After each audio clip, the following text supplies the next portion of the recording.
Okay students, good morning. Welcome to my class. आज हम लोग थोड़ा रिवीजन कर लें जो हमने लास्ट क्लास में करवाया था। देखिए, लास्ट क्लास में हमने इक्विवेलेंट कैपेसिटेंस और पैरेलल सर्किट की बात की थी। एक क्वेश्चन हमने किया जिसमें हमने कहा कि भाई अगर एक कैपेसिटर है with separation distance D, plate area A, और वो अगर एक बैटरी के साथ कनेक्टेड है तो उसकी एनर्जी ऐसे लिख सकते हैं।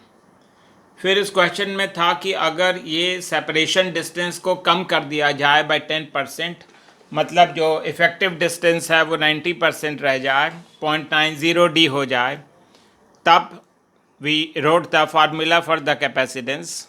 एनर्जी का लिख दिया, इन दोनों को डिवाइड कर दिया, और डिवाइड करने के बाद ये रेशो आ गई 1/0.90। अब हमने इसमें एक स्टैंडर्ड प्रोसीजर लगाया है। हम हमेशा इनिशियल वैल्यू को नीचे रखते हैं, दोनों साइड -1 करेंगे, और ये जो टर्म आती है, अब जानते हैं इसको फ्रैक्शनल चेंज कहते हैं क्योंकि ये चेंज है डिवाइडेड बाय ओरिजिनल, और इसको अगर 100 से मल्टीप्लाई कर दें तो ये परसेंटेज चेंज में कन्वर्ट हो जाता है। तो ये था ये क्वेश्चन।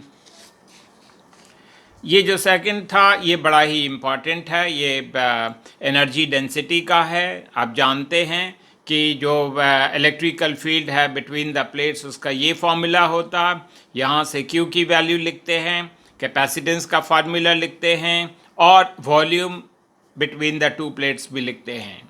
इसमें जो याद करने की चीज़ है from exam point of view वो यही है कि आपने इस फार्मूले से स्टार्ट करना है, energy is equal to Q² divided by 2C। Q की वैल्यू डाली, C की वैल्यू डाली, इसको सिंप्लीफाई कर दिया, आ गया 1/2 एप्सिलॉन नॉट इंटू E²। ये है energy that can be found in a unit volume. अब हमने नेक्स्ट क्वेश्चन में फोर्स निकाला था acting on one of the plates. तो उसमें जो हमने कॉन्सेप्ट यूज़ किया था वो ये किया था कि जो वर्क डन होगा by the force that should result in A increase in energy. तो वर्क डन का फार्मूला फोर्स इनटू डिस्प्लेसमेंट, और यहाँ पे इंक्रीज इन एनर्जी के लिए हमने लिखा कि पहले energy density multiplied by the increase in the volume.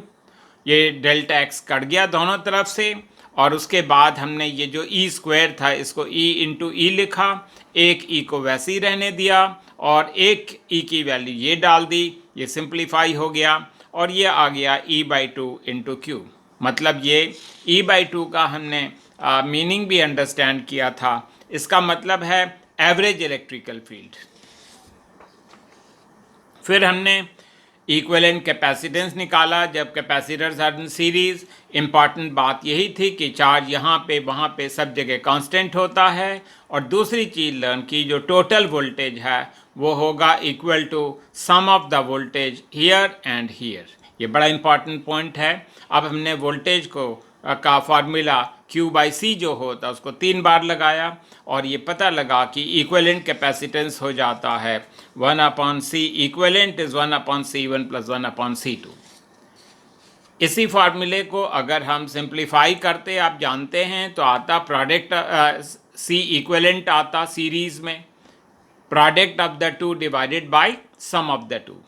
फिर दूसरा शॉर्टकट हमने लर्न किया कि अगर कैपेसिटर्स की इक्वल वैल्यू है तो इक्विवेलेंट कैपेसिटेंस आएगा x/2, और अगर दो कैपेसिटर्स हैं सच दैट एक x है दूसरा 2x है, मतलब 1 is double of the other, तो याद रखना आंसर आता है जो ग्रेटर नंबर होता है उनमें से डिवाइडेड बाई 3। फिर लास्ट पॉइंट में हमने देखा था कि सीरीज सर्किट में वोल्टेज कैसे डिवाइडेड होती है। तो ये फॉर्मूला लगाया था V is equal to Q/C। इससे पता चलता है कि voltage gets divided in the inverse ratio, मतलब सबसे पहले हम कैपेसिटेंस की रेशो लिखते हैं, और उसके बाद जो रेशो ऑफ वोल्टेज होती है वो उल्टी हो जाती है। जैसे रेशो ऑफ कैपेसिटेंस 2:1 है तो रेशो ऑफ वोल्टेज होगा 1:2। उसके बाद डियर स्टूडेंट्स ये फॉर्मूला मैथमेटिकल है, ये याद रखना है। पहली voltage will be equal to 1 divided by the sum of the two ratios multiplied by the total voltage. तो ये फॉर्मूला लगा के फिर हम V2 भी लिख सकते हैं, individual ratio divided by sum of the two ratios multiplied by total. अब हमने यहाँ पे एक इक्विवेलेंट कैपेसिटेंस निकालना है इन ए पैरेलल सर्किट। जो मोस्ट इम्पॉर्टेंट बात वही है कि पैरेलल सर्किट में वोल्टेज कांस्टेंट रहती है और चार्ज डिवाइड हो जाता है।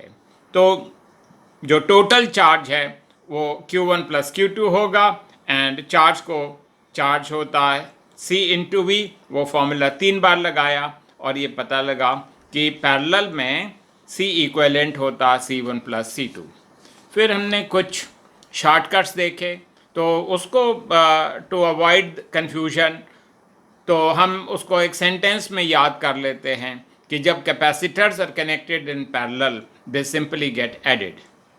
चार्ज होता है C इंटू V, लेकिन पैरेलल में V की वैल्यू कांस्टेंट, इसका मतलब चार्ज डिवाइड होगा in the ratio of the capacitance. जैसे यहाँ पे 5:15 है, 1:3 की रेशियो है, तो रेशियो ऑफ चार्ज होगा 1:3, सेम रेशियो होगी। ये बड़ा इम्पॉर्टेंट एंड इंटरेस्टिंग क्वेश्चन है, आपके सैम्पल पेपर से है ये कि इनिशियली इस कैपेसिटर के पास 6Q चार्ज है, इसके पास 3Q, तो इनिशियली टोटल चार्ज 9Q है। जैसे ही हम की के को प्रेस करते हैं there is a redistribution of charge, और वो चार्ज इस तरीके से रीडिस्ट्रीब्यूट होता है कि वोल्टेज यहाँ पे इक्वल टू वोल्टेज वहाँ पे, तो वोल्टेज रिमेन्स कांस्टेंट। इसका मतलब जो चार्ज है वो डिवाइड होगा in the ratio of the capacitance. Ratio of capacitance is 3:1, इसलिए पहले कैपेसिटर के पास चार्ज होगा individual ratio divided by the sum multiplied by the total charge which is 9Q। So ये सब हम लोगों ने लास्ट क्लास में किया था। आई होप आपने अपने रजिस्टर में इसको ज़रूर लिखा है और इसको बोल बोल के पढ़ा भी है, और इसको अच्छे से जो मैथमेटिकल पार्ट है उसको लिख लिख के देखना है। Let us now begin with the next unit, that is lesson number 19. Let us begin with lesson number 19, और आज इस lesson में we are going to learn two very important questions. ये है behavior of dielectric substances in an external electrical field. उससे पहले यहाँ पे एक question है जो आपके एग्ज़ाम में पूछा गया है। question ये है कि दो कैपेसिटर्स हैं C1 एंड C2, एक बार उनको पैरेलल में लगाया है और एक बार उनको सीरीज़ में लगाया है। जब पैरेलल में लगाते हैं अक्रॉस ए 100 वोल्ट सोर्स, क्वेश्चन में दिया है कि जो एनर्जी स्टोर्ड है वो 0.25 जूल है, और जब उन्हीं दो कैपेसिटर्स को सीरीज़ में लगाते हैं across the same voltage source 100 volt, तो जो एनर्जी स्टोर्ड है वो है 0.045 जूल। क्वेश्चन पूछा है कि C1 एंड C2 क्या है। देखिए स्टूडेंट, सबसे पहले तो हमें ये फाइंड आउट करना है कि ये दोनों कैपेसिटर्स पैरेलल में हैं, इसलिए इनका जो इक्विवेलेंट कैपेसिटेंस है will be sum of them. ये हमने याद किया था, लास्ट क्लास में देखा था कि जब दो capacitors are connected in series तो उसका फार्मूला याद किया, वो था product of the two divided by sum of the two. अब क्योंकि यहाँ पे वोल्टेज दी हुई है इसलिए हम फार्मूला लगाते हैं एनर्जी का 1/2 CV²। तो एनर्जी तो 0.25 है, 1/2 ऑफ जो इक्विवेलेंट कैपेसिटेंस है वो देखें C1 प्लस C2 है, और वोल्टेज है 100 और उसका होल स्क्वायर करना है। ये 2 इधर चला जाएगा, 0.50 हो गया। ये 100⁻² है, ये नीचे आके 10⁻4 हो जाएगा। तो C1 प्लस C2 की वैल्यू हो गई 50। ये डेसिमल अगर हटाते हैं तो यहाँ पावर में +2 करना पड़ेगा, तो ये 50 डिवाइडेड बाई 10⁻6 हो जाएगा, जिसको हम लिख सकते हैं 50 × 10⁻⁻6। आपको याद है अगर हम 10⁻⁻⁶ को हटा दें तो ये बन जाएगा माइक्रोफेरेड। मतलब हमने पहले C1 और C1 प्लस C2 की वैल्यू निकाल ली, that is equal to 50 microfarad. इसके बाद हमने सेम फार्मूला लगाया फॉर द सीरीज सर्किट। उसमें हमने कहा कि एनर्जी इज़ 1/2 CV², एनर्जी है 0.045, 1/2 ऑफ, इसमें जो इक्विवेलेंट कैपेसिटेंस है वो होगा product of the two divided by sum of the two into 100²।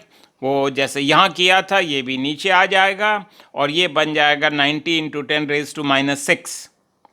C1 plus C1 into C2 ऊपर है और C1 प्लस C2 की वैल्यू यहाँ से देख के लिख दी 50 इंटू 10⁻⁶।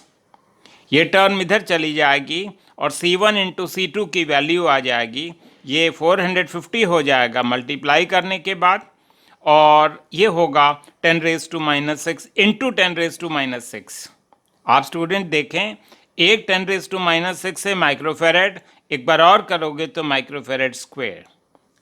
अभी तक हमने इस मैथमेटिक्स के थ्रू ये पता लगाया कि सम ऑफ टू नंबर्स तो 50 है और जो प्रोडक्ट ऑफ टू नंबर्स है वो 450 है।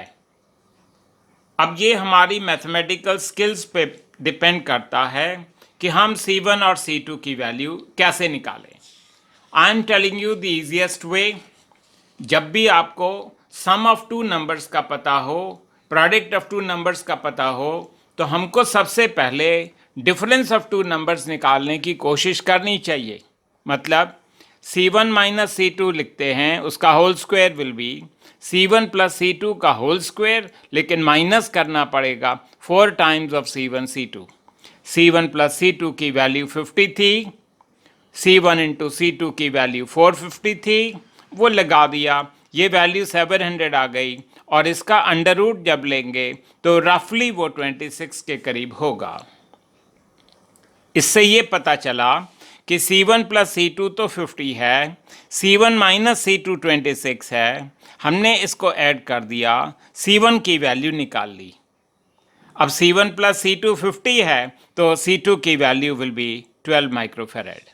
तो ये थोड़ा सा मैथमेटिकल था, तो इसको एक बार आप जरूर करके देखें। In the next question he says 3 identical capacitors हैं।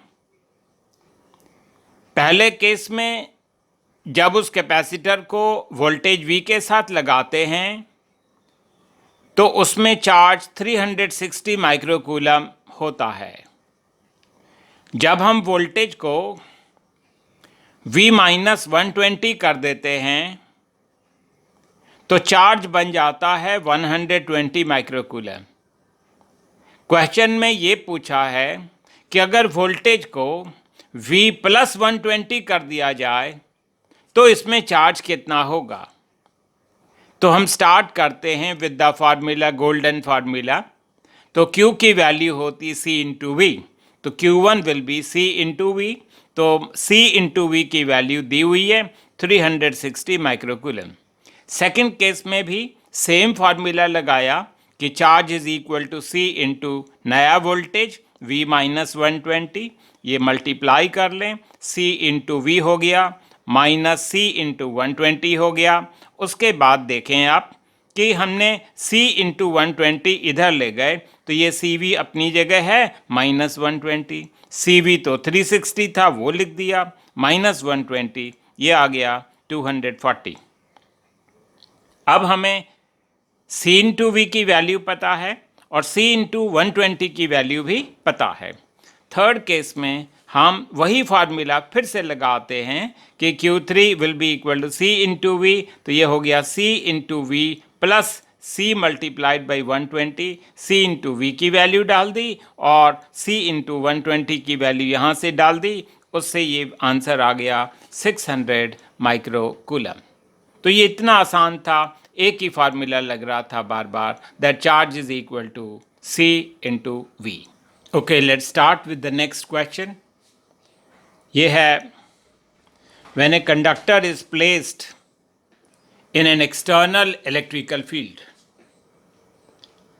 तो ये 2 मार्क क्वेश्चन है, बहुत सिंपल है। देखिए इसमें दिखाया है कि एक कंडक्टर है और सभी जानते हैं कि एक कंडक्टर के अंदर फ्री इलेक्ट्रॉन्स होते हैं और वो इलेक्ट्रॉन्स उसके सरफेस पे होते हैं।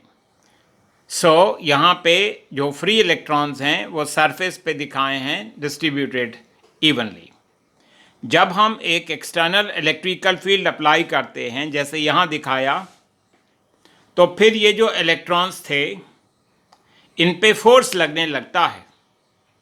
आपको याद आ रहा होगा कि इलेक्ट्रॉन्स पे फोर्स लगता है in a direction opposite to the applied electrical field.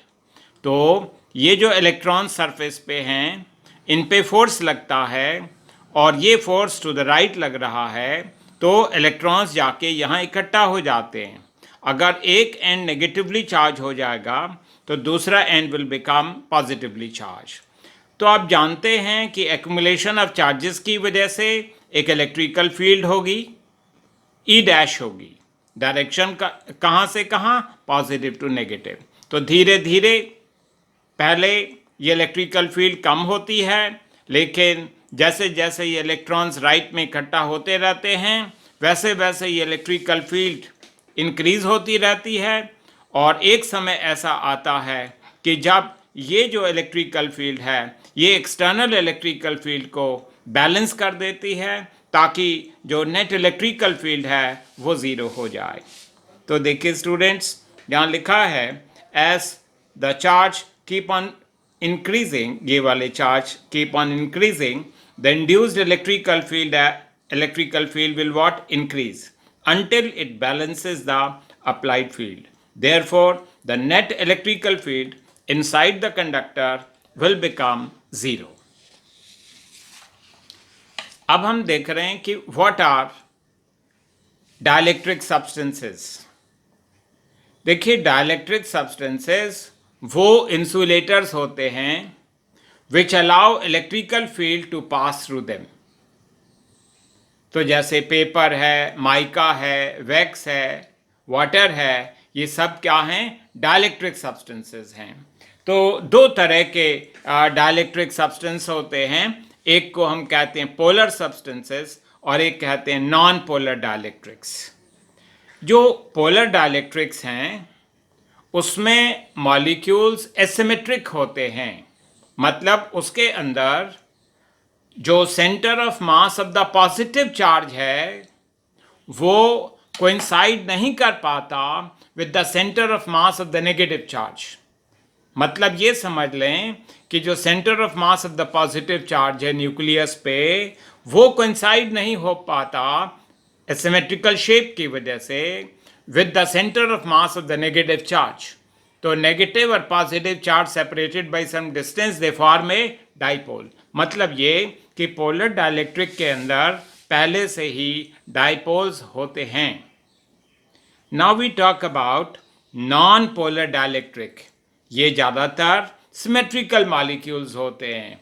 इस तरीके से होते हैं कि जो centre of mass of the positive charge है वो कोइंसाइड कर जाता है with the centre of mass of the negative charge. As a result of that इसके अंदर डाइपोल्स नहीं बन पाते हैं। So very important to understand कि पोलर वर्ड जो है इसका मतलब उसमें डाइपोल्स होंगे। डाइपोल्स अगर हैं तो इसका मतलब centre of mass of the positive and negative charge coincide नहीं करेगा। नॉन पोलर का मतलब जिसमें डाइपोल्स ना हो। डाइपोल्स तभी नहीं होंगे जब centre of mass of positive and negative charge they will coincide and will not result in the formation of a।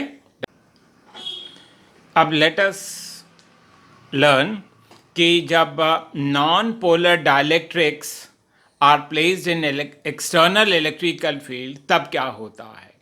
देखिए यहाँ पे सबसे पहले तो हमें ये याद रखना है कि नॉन पोलर के अंदर आपको याद होगा सिमेट्रिकल मॉलिक्यूल थे।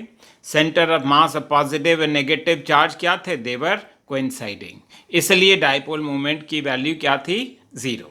अब जब हम ऐसे सिमेट्रिकल मॉलिक्यूल को एक्सटर्नल इलेक्ट्रिकल फील्ड में रखते हैं तो क्या होता है।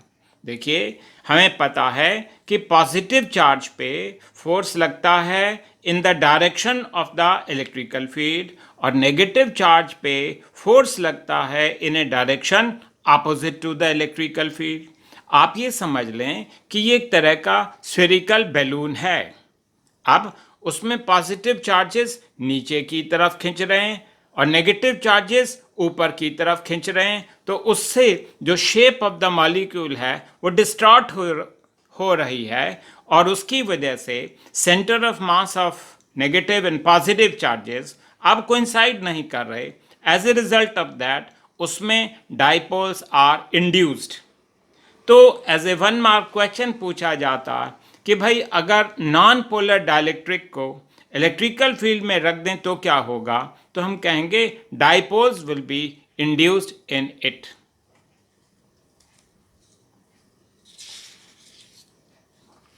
Now let us begin understanding कि जब पोलर डाइलेक्ट्रिक्स को एक्सटर्नल इलेक्ट्रिकल फील्ड में रखते हैं तो क्या होता, ये भी इंपॉर्टेंट क्वेश्चन है।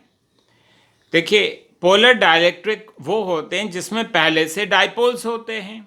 इस डायग्राम में ये दिखाया है कि जब कोई इलेक्ट्रिकल फील्ड नहीं लगाई तो जो डाइपोल्स हैं, मैंने गिन के इसमें 6 डाइपोल्स दिखा दिए, तो वो जो डाइपोल्स हैं वो रैंडमली ओरिएंटेड होंगे और वो एक दूसरे के इफेक्ट को क्या करेंगे, कैंसल आउट कर देंगे। तो किसी भी पोलर डाइलेक्ट्रिक के अंदर जो डाइपोल्स हैं वो हैपोजर्डली प्लेस्ड होते हैं, रैंडमली ओरिएंटेड होते हैं और वो एक दूसरे के इफेक्ट को काट देते हैं। अब हम यहाँ अंडरस्टैंड करने की कोशिश करते हैं कि अगर सेम डाइलेक्ट्रिक स्लैब यहाँ रखा एंड इलेक्ट्रिकल फील्ड अप्लाई की तो क्या होगा। स्टूडेंट्स, आप जानते हो जब भी कोई डाइपोल को एक्सटर्नल इलेक्ट्रिकल फील्ड में रखते हैं तो उस पर टॉर्क लगती है और वो टॉर्क क्या करती है, उस की जो डाइपोल मोमेंट है उसको अलाइन करने की कोशिश करती है in the direction of the electrical field. तो सभी छोटे छोटे डाइपोल्स की डाइपोल मोमेंट इस डायरेक्शन में अलाइन हो रही है। ये जो फिनोमिना है of alignment of the dipoles in the direction of the electrical field, इसको पोलराइजेशन कहा गया है। तो what is polarisation of a dielectric? Polarisation is the phenomena of what? Alignment of dipoles in the direction of the electrical field. एक interesting चीज आप देखें कि इसका जो पॉजिटिव चार्ज है वो नेगेटिव के पास है, मतलब ये पॉजिटिव चार्ज इसकी वजह से नलीफाई हो जाएगा, ये इसकी वजह से नलीफाई हो जाएगा, ये इसकी वजह से नलीफाई हो जाएगा। तो मैथमेटिकली हम ये दिखा सकते हैं कि in the interior of a dielectric slab जो नेट चार्ज है वो 0 है। लेकिन you will say what about the charges जो रह गए विच वेर नॉट गेटिंग कैंसल्ड, उनका क्या होगा? आप देख रहे हैं ऊपर वाले सरफेस पे we will have uncancelled negative charge, ठीक उसी तरीके से लोअर सरफेस पे we will have uncancelled positive charge. तो देखने से ये ऐसे लगता है एज इफ 2 प्लेट्स हैं, ऊपर वाली प्लेट नेगेटिवली चार्ज है और लोअर प्लेट क्या है, पॉजिटिवली चार्ज है। तो एक इलेक्ट्रिकल फील्ड डेवलप होगी फ्रॉम पॉजिटिव टू नेगेटिव। इस इलेक्ट्रिकल फील्ड को हम electrical field due to polarisation कहेंगे, ई डैश। तो ई डैश क्या है? इंड्यूस्ड इलेक्ट्रिकल फील्ड है ड्यू टू पोलराइजेशन। तो अब हम एक वर्ड में जानना चाहते हैं कि अगर हम पोलर डाइलेक्ट्रिक को एक्सटर्नल इलेक्ट्रिकल फील्ड में रखें तो उससे क्या होगा। उसका नेट इफेक्ट ये होगा कि जो नेट इलेक्ट्रिकल फील्ड है वो कुछ कम हो जाएगी, वो हो जाएगी ई माइनस जो इंड्यूस्ड इलेक्ट्रिकल फील्ड है ड्यू टू पोलराइजेशन। तो हमने इसमें जो काम की बात है वो बड़ी सिंपल थी कि डाइलेक्ट्रिक स्लैब के रखने से जो इलेक्ट्रिकल फील्ड है, net electrical field inside the dielectric, वो डिक्रीज हो जाती है। नेक्स्ट लेसन के अंदर पढ़ेंगे कुछ टर्म्स, जैसे डाइलेक्ट्रिक कांस्टेंट हो गई, पोलराइजेशन वेक्टर हो गया, इलेक्ट्रिकल ससेप्टिबिलिटी वगैरह हो गई। तो उन टर्म्स की स्टडी हम नेक्स्ट क्लास में कर लेंगे।